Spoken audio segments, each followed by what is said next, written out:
আমি আমার মাকে প্রশ্ন করেছি, মা তুমি যখন দুই হাত তুলে কাঁদো, আপনারা দেখবেন মায়েরা মাঝে মাঝে চোখের পানি ছেড়ে দিয়ে চোখের পানি চোখ ফুলিয়ে তারা কাঁদে।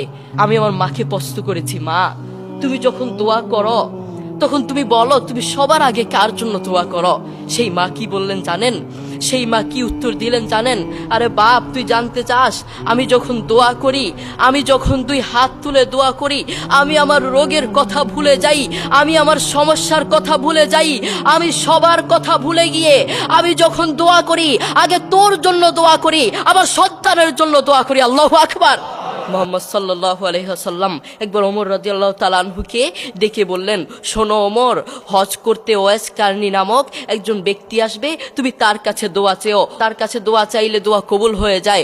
ওমর রাদিয়াল্লাহু তাআলা আনহুর মতো এত সম্মানিত একজন সাহাবীকে বললেন ওয়াইস কারনীর কাছে দোয়া চাইতে।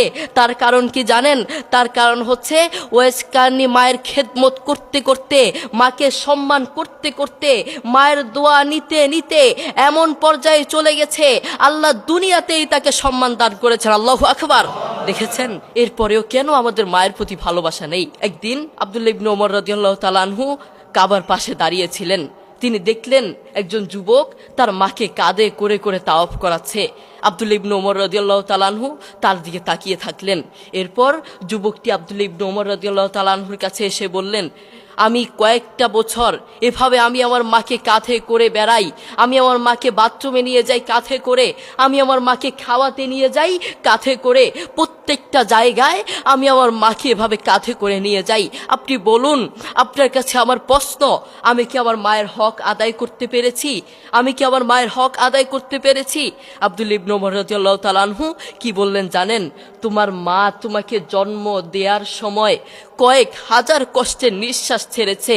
তুমি যদি সেই কয়েক হাজার কষ্টের নিঃশ্বাস থেকে একটি কষ্টের নিঃশ্বাসের হক আদায় করার জন্য কিয়ামত পর্যন্ত তোমার মাকে এভাবে কাঁধে করে বয়ে বেড়াও, কিয়ামত পর্যন্ত একটা নিঃশ্বাসের হক আদায় করতে পারবে না। আল্লাহু আকবার। এই পৃথিবীতে আমাদের সবচেয়ে আপন এবং কাছের মানুষ কে? আমাদের মা এবং বাবা। তাদের চেয়ে আপনজন আর কেউ নেই। আমাদের উচিত তাদের সাথে সুন্দর ব্যবহার করা, তাদের সাথে সুন্দর আচরণ করা।